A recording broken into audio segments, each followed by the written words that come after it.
বন্ধুরা, হাতে পায়ের মধ্যে ট্যানিং ভাব দূর করতে শ্যাম্পুর সাথে দুটি উপকরণ মিশিয়ে ব্যবহার করলে হাত পায়ের সঙ্গে সঙ্গে ত্বকের মধ্যেও উজ্জ্বল করবে, যত কালো ভাব ট্যানিং মেল সব ঠিক করবে।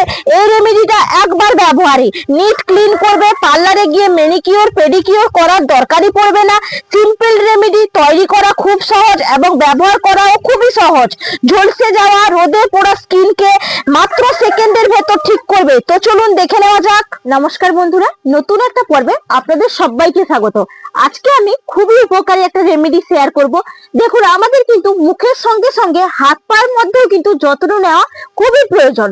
সেই ক্ষেত্রে আমরা কি করি, অনেক সময় আমরা পার্লারে চলে যাই, পার্লারে গিয়ে ম্যানিকিওর পেডিকিওরটা করে আসি, কিন্তু করে তো এলাম, কিন্তু অনেকটা টাকাও খরচা করলাম, অপরন্তু আমাদের সময় নষ্ট করলাম। সেই ক্ষেত্রে আবার আমাদের স্কিনটা আমরা যেখান থেকে করে এলাম, আমাদের কিন্তু আস্তে আস্তে হাতে পায়ের মধ্যে আরো ট্যান পড়ে গেল, রোদ্দুর লেগে গেল, সেই ক্ষেত্রে আমাদের কিন্তু কাজ বিফল হয়ে যায়। এই জন্য বাড়িতে থাকবো কিন্তু পার্লারের মতো লুক নিয়ে আসবো, একবারে বাড়িতে থাকা উপকরণ দিয়ে কিন্তু তৈরি করে আপনাদেরকে দেখাবো, যেটা ব্যবহার করলে আপনাদের ত্বকটাকে কিন্তু ভালো রাখতে সাহায্য করবে এবং আমাদের হাতে পায়ের মধ্যে যে ট্যানিং পড়ে যায় বা রান্না করতে গেলেও আমাদের হাত পায়ের মধ্যে কিন্তু ট্যানিং ভাব চলে আসে, সেগুলো কিন্তু রিমুভ করতে সাহায্য করবে। তবে চলুন, আজকে রান্নাঘরে থাকা এমন সামগ্রী জিনিস ব্যবহার করব না যেটা কিন্তু ইনস্ট্যান্ট গ্লো করবে। চলুন দেখে নেওয়া যাক। গ্যাসের মধ্যে একটা পাত্র বসিয়ে দিয়েছি, তার মধ্যে অল্প একটু কিন্তু জল নিয়েছি। এই জলটা একটু গরম করে নেবেন, তারপরে কিন্তু এখানে 1 চামচ দেখুন চিনি দিয়ে দেবো। চিনিটাকে ভালো করে কিন্তু মিশিয়ে নেব। দেখুন, এখানে কিন্তু জল আর চিনিটা যে দিয়েছিলাম সিরাপে পরিণত হয়ে দেখুন কতটা কম হয়ে গেছে। এই সময় কিন্তু লেবুর রস এখানে চিপকে নিতে হবে। দেখুন, এই যে লেবুর রসটা কিন্তু দিয়ে দিচ্ছি। দেখুন, লেবুর রস দিয়ে কিন্তু এটাকে ভালো করে একটু নাড়িয়ে নিতে হবে, আর এটা কিন্তু ঘনত্বে পরিণত করে নেব, কারণ এটা কিন্তু খুব দ্রুত ট্যানিং ভাব তুলতে সাহায্য করে। এবং আপনাদের দেখবেন অনেক সময় কি হয়, আপনারা অনেক রকম মাস্ক ব্যবহার করেন না, সেটাও কিন্তু দূর করতে সাহায্য করবে, মাস্কেরও কাজ করবে, ইনস্ট্যান্ট কিন্তু ব্যবহারও করতে পারবেন। এরপর দেখুন, এখানে দেখুন কফি পাউডার নিয়েছি, এখানে কফি পাউডারটা কেটে কিন্তু এর মধ্যে দিয়ে দেব। এটা যত কালো বা যত ট্যানিং আছে সব কিন্তু দূর করতে সাহায্য করবে। এরপর ভালো করে আমি একটু মিশিয়ে এটাকে তৈরি করব এবং গ্যাসের ফ্লেম একবারে কম রাখবো। দেখুন, সুন্দর করে কিন্তু সিরাটা একদম তৈরি হয়ে গেছে। এইভাবে কিন্তু একবারে দেখুন ঘনত্বে তৈরি করবেন, তাহলে কিন্তু এটা ভালো তৈরি হবে এবং রেমেডিটা খুব সুন্দর হবে। দেখুন, আমরা যখন রান্না করি, রান্নাতে যদি আমরা মশলাটা ভালো করে না কষাই, সেই ক্ষেত্রে কিন্তু রান্নার কোনো মতে টেস্ট আসে না। সেই কারণে আপনারা যদি এই পাকটা ভালো করে না করেন, আপনাদের রেমেডিটাও কিন্তু কাজ করবে না। সেই কারণে আপনাদেরকে সুন্দর করে কিন্তু পারফেক্ট ভাবে তৈরি করতে হবে। এরপর কি করব, গ্যাসের ফ্লেম একদম বন্ধ করে এটাকে ঠান্ডা করে নিয়ে আসছি। দেখুন, সিরাটা কিন্তু একবারে ঠান্ডা হয়ে গেছে।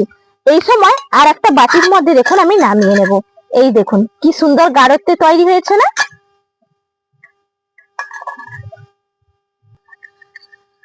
দেখুন, একদম সিরাটা কিন্তু নামিয়ে নিয়েছি।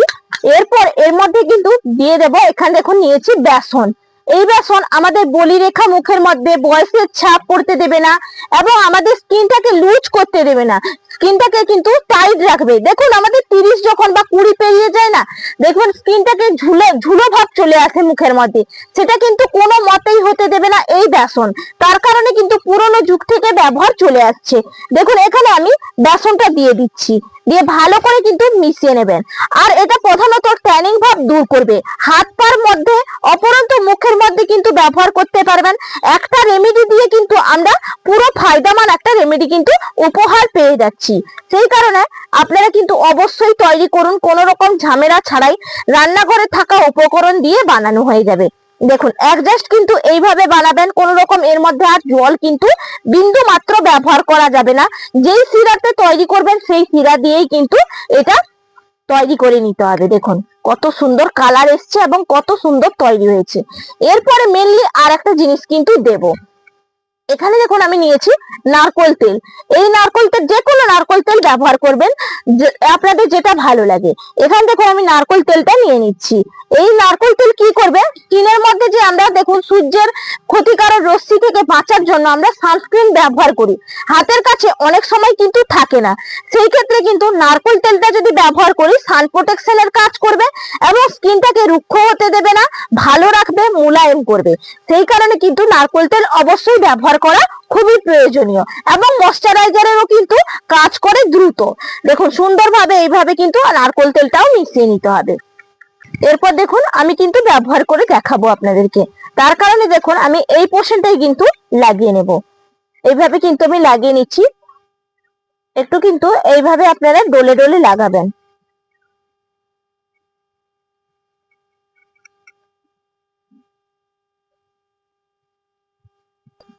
দেখুন আমি একটা হাতের মধ্যেই কিন্তু লাগালাম। এরপরে মুখের মধ্যেও কিন্তু একইভাবে ব্যবহার করে নেব। হাতের মধ্যে একটা হাতের মধ্যে লাগিয়েছি এবং এটা মুখের মধ্যেও আমি লাগিয়ে নিচ্ছি।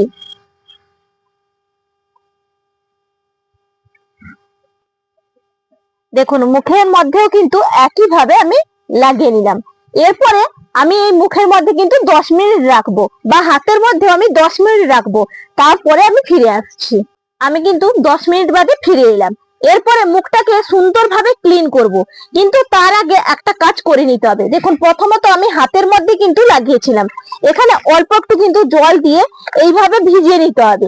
কারণ দেখুন এটা ভিজিয়ে নিলাম, প্রধান কারণ হচ্ছে এটার মধ্যে চিনি আছে, সেই কারণে কিন্তু এটা একটু টান ভাব হতে পারে, কিন্তু স্কিনের জন্য খুবই উপকারী, যেটা ডিপলি একবারে ময়লাটাকে পরিষ্কার করবে, ভেতর থেকে মৃত কোষগুলোকে কিন্তু তুলে ফেলবে। দেখুন এইভাবে কিন্তু একটু হাত দিয়ে রাব করে নিতে হবে, একটু জল দিয়ে ভিজিয়ে রাব করে নেবেন। এই ক্ষেত্রে আপনাদের হাতটা কিন্তু দ্রুত পরিষ্কার করবে। দেখুন আমি কিন্তু সুন্দর করে দেখুন হাত দিয়ে রাব করে নিয়েছি। এরপর প্লেন জল দিয়ে আমি ধুয়ে নিচ্ছি। আপনাদেরকে আমি কিন্তু একদম রেজাল্ট দেখাবো। দেখুন আমি হাতটা ধুয়ে নিয়েছি। আমার দেখুন আমি এক হাতের মধ্যে কিন্তু লাগিয়েছিলাম, এক হাতের মধ্যে কিন্তু আমি লাগাইনি। দেখুন এই হাতের মধ্যে দেখুন কতটা এখনো কিন্তু ট্যান পড়ে আছে, কিন্তু আমার এই হাতের মধ্যে দেখুন, যেই হাতের মধ্যে আমি লাগিয়েছিলাম, কত সুন্দর ডিপলি কিন্তু ক্লিন হয়েছে। তবে এটা সপ্তাহে 2 থেকে 3 দিন আপনাদেরকে ব্যবহার করতে হবে, এতে কিন্তু আপনারা ভালো রেজাল্ট অবশ্যই পাবেন। হাতটা তো ক্লিন করে নিলাম, এরপর মুখটাও ক্লিন করে নেব। মুখের মধ্যেও কিন্তু একটু কিন্তু এইভাবে জল লাগিয়ে নেব, এতেও কিন্তু পরিষ্কার করতে খুবই সাহায্য করবে। এবং আজকে যে এই রেমেডিটা তৈরি করেছি, এটা কিন্তু আপনাদের অবাঞ্ছিত লোমগুলো কিন্তু পরিষ্কার করতে সাহায্য করবে। কারণ দেখুন অবাঞ্ছিত লোম কিন্তু আমাদের প্রত্যেকের মুখের মধ্যে বলুন, বা এই পোর্শন গুলো, থুতুনির পোর্শনটা বা এই নিচের যে গোপের পোর্শন, এগুলো কিন্তু হয়েই থাকে।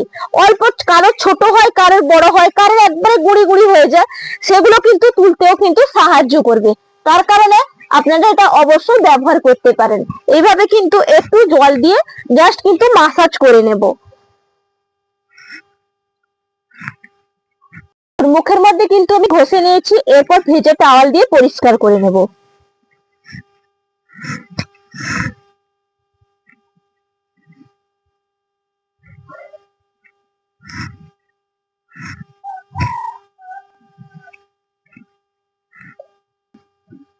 দেখুন মুখটা কিন্তু প্লেন জল দিয়ে আবারও আমি ধুয়ে নিয়েছি। এরপর দেখুন আবারও কিন্তু টাওয়ালটা মুছে নেব সুন্দর করে একবার। দেখুন মুখটা কত সুন্দর একবারে ডিপলি দেখুন পরিষ্কার করেছি, দেখে আপনারা বুঝতেই পারছেন আশা করি। এইভাবে যদি রেমেডিটা তৈরি করেন, হাত পার সঙ্গে সঙ্গে ফুল বডিও কিন্তু ব্যবহার করতে পারবেন, অপরন্তু স্কিনের মধ্যেও কিন্তু ব্যবহার করতে পারবেন। দেখুন এখন যেহেতু আমাদের বিয়ের সিজন চলছে, আমাদের কিন্তু প্রতিনিয়ত বিয়ে বাড়ি লেগেই থাকে। তার কারণে কিন্তু আমরা যদি এগুলো ব্যবহার করি, আমাদের ত্বকটাও ভালো থাকলো, বা কোথাও যাওয়ার জন্য কিন্তু একদম পারফেক্ট। আশা করি আজকের রেমেডিটা ভালো লাগলে চ্যানেলটা সাবস্ক্রাইব করে লাইক করে পাশে থাকবেন। তাহলে আজকের মতন এখানেই বিদায় নিচ্ছি। নমস্কার।